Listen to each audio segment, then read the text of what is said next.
All right, guys. Okay, we are at Jamie's part of the garden, his larger garden. He has several going on.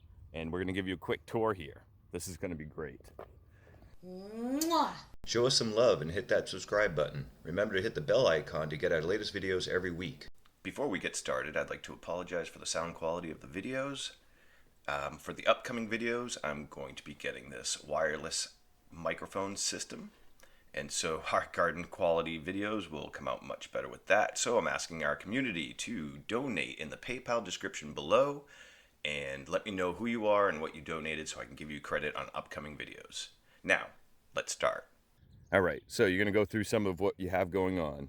Yeah, so these aren't planted in yet, but this is going to be my tomato rows. I'm going to have 5 rows of tomatoes, and as you can see in each one of these rows, each one of these is 5 feet wide. So each one of these rows is in the neighborhood of 12 feet.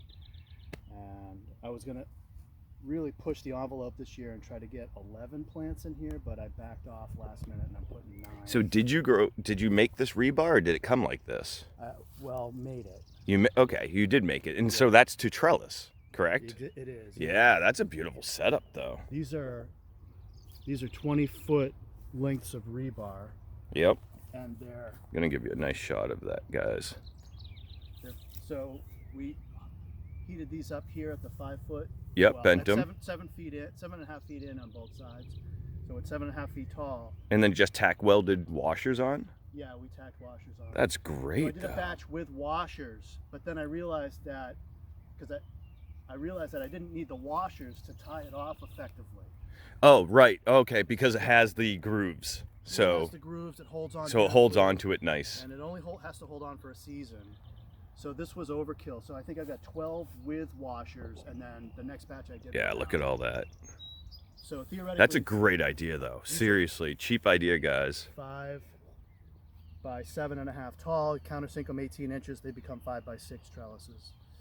And as you can see, he hasn't planted, and you'll see my garden, I'm the same way. I've placed everything, and then everything's going into the ground today.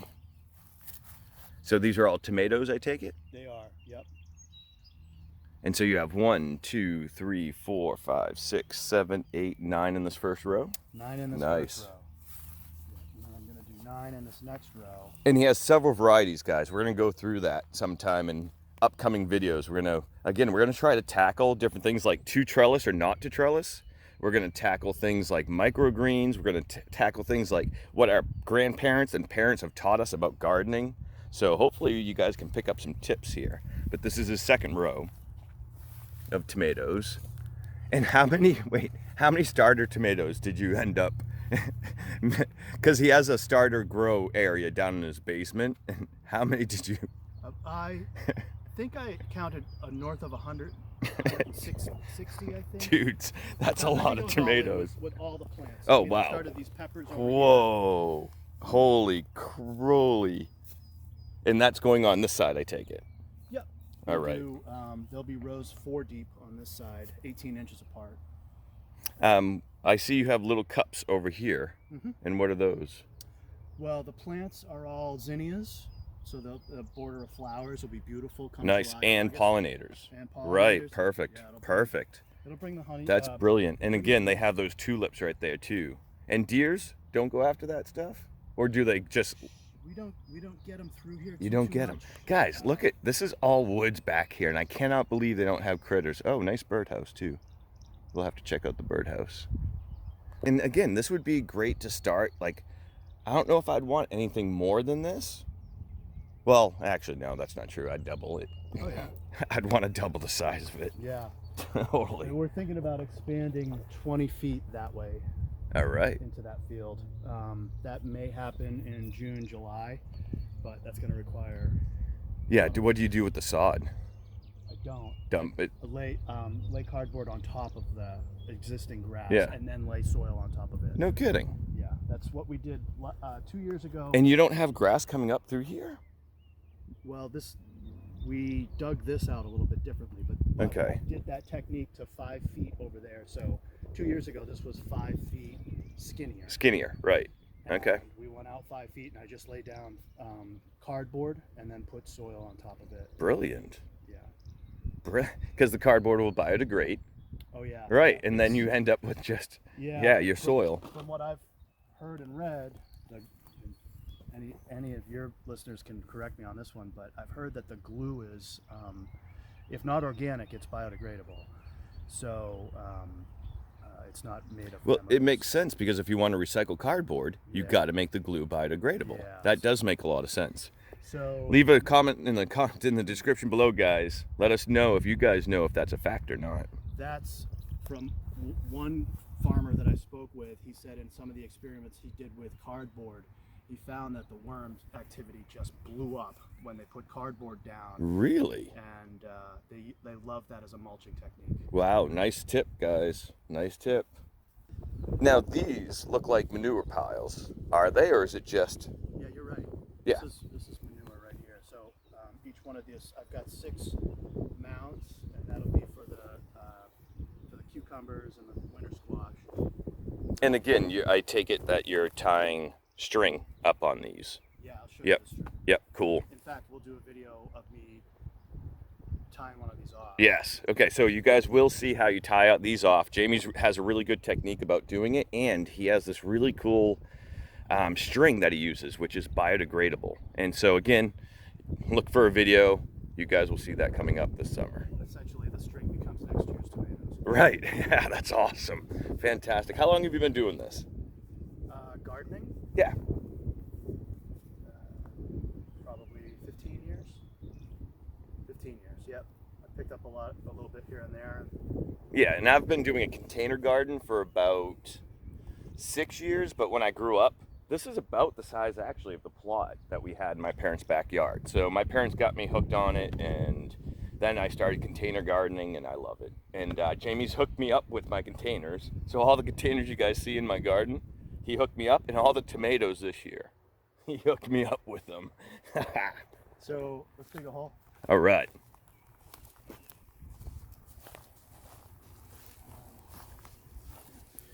So, as many of you probably know, you want to bury your tomatoes because this is old news, but this is a bad example. Let me do it. See all the fibers on there? Those all become roots. So the further up you can bury it, the more? stronger they will become throughout the course of their life, because these will all shoot off roots. Okay, and that's so different than what I'm used to watching on, like, when you plant trees and stuff, because they always say have the bulb, the bulb, a little bit above the soil. But Yeah. this is just the opposite, where you can plant as long as the hairs are there. They'll always be there. They'll always be there. Okay. So I'm glad he's telling me this, so when I plant mine, I'll do it the right way. Yeah, give it a little bit more. I mean, if I could bury it to here, You would. I would. No kidding. I'll get as close to there as I can. Yeah. Awesome. We'll dig That's a another good hole. tip, though, guys. Fantastic. So again, we have 1 row of tomatoes, 2 rows, 3. This is going to be the 4th row. So This here is called a Dr. Wyche, W-Y-C-H-E, a Dr. Wyche tomato. It's going to be a yellow, probably in this neighborhood, pushing north of a pound. Probably some of them will get closer to 2. wow, giant tomatoes. They're great tomatoes. Yeah, that's a great slicer. They'll be yellow. They'll have some orange on the shoulders. They'll be really beautiful. Nice. I'm excited about somewhere, I'm not sure where he has his planted, but he gave me a couple of what's called the yellow pear. Oh, yellow pear, sure, yeah. And they just look like cool tomatoes, man. There's going to be one on that back trellis over there. Yep. And then... Look how healthy he grew these. Oh yeah, right here. That'll be a yellow pear right there on that. Fantastic. So, And again, same thing for all tomato plants, as long as you're burying it up to the hairs as much as you possibly can. burying it to, leave some foliage. Oh, you'd even bury it up. Probably up to here. Okay. This guy maybe. Gotcha. I mean, he's a little leggy, so a little tall. Right. But look how healthy, guys. Look how good these starters are. And we'll go through the the fertilizer that I use as well. So I'm gonna backfill these holes with compost that I've made and harvested. And, Give them a little boost. yep, give them a little booster. Yep. And but what a day though. I have to admit, what this is like, this week is the perfect week to start planting, and it is the perfect weather. Like, we have nothing going below 45 at night, and then during the day it's getting up to 70, so it's really nice. Yeah, I mean, ideally you want to be above 50 at night, but it looks like it's going to be nice and warm. I love it. Yeah, I don't see it dipping back. And even the lilacs Look at this. have blossoms. Yeah, look at how nice that. Oh, worm. Beautiful. I Right? told him I wanted to steal his worms. He's like, you don't get to steal my worms. No, sorry. I spent 6 years down here building this soil. You can build your own. Fantastic though. So, and again, I am not used to burying them this much. So, I mean, this is great for me. So when I go back to my container garden, One thing that people do is trench. So they'll bury it on the side like this, and then this end will have just up like that. And so this whole thing will be buried like a coffin in a way. what? And then they leave just this out, and that thing goes whoop, like that and reaches for the sun, and all of that area gets strengthened. So that's where tomato vertical gardens actually work out well, because you can plant them sideways in the buckets. You can plant them. Right? sideways in the Wow. bucket. Yep. Absolutely. Wow, that's fantastic. So again, if you guys don't have enough space, right, go vertical. Got a good word for you today. Word of the day: espalier. Espalier. That's what I did last year. That's what might end up happening here. I mean, a little bit it will, anyways. But espalier is growing in 2 dimensions, where the plant is growing in the trellis, right? But you're training it to just stay along the trellis plane. you Yeah. know, so it's not going out that way and coming out this way. Right. So, people so do almost espalier. growing flat, growing the plant flat. Yeah, people So do, you get but sun on vertical, all sides. but Is that vertical. right? No, it's more ornamental. Ornamental, okay. Purposes, not real practical purposes that I'm aware of, other than space this way, away from the plant. But people do trees. People do. I've seen techniques where they do an apple tree or a pear tree in an espalier kind of form.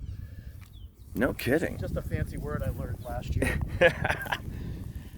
Instead of doing one plant at a time, Right. get them all in, get them all unpotted, put in the fertilizer, then tuck them all in Right. bed. So what Yeah. I'll do is I'll take all of them out of the hole. I'm just leaving them in the hole now because it's a little windy and they'll knock over and flop around a little bit. Correct. But I'm going to take them all out of the holes and then hit each hole with fert. Boom, boom, boom, boom, boom, boom. Yep. And then I'm going to make some or brew up some of the fish fertilizer. Oh, liquid- yes. Liquid fertilizer. And then I'll hit them with that. That fish fertilizer, it smells like hell, but it works so well. Yeah. Oh my God. So I was talking to. Do you mind product names? No, Okay, nope, So not a sponsor.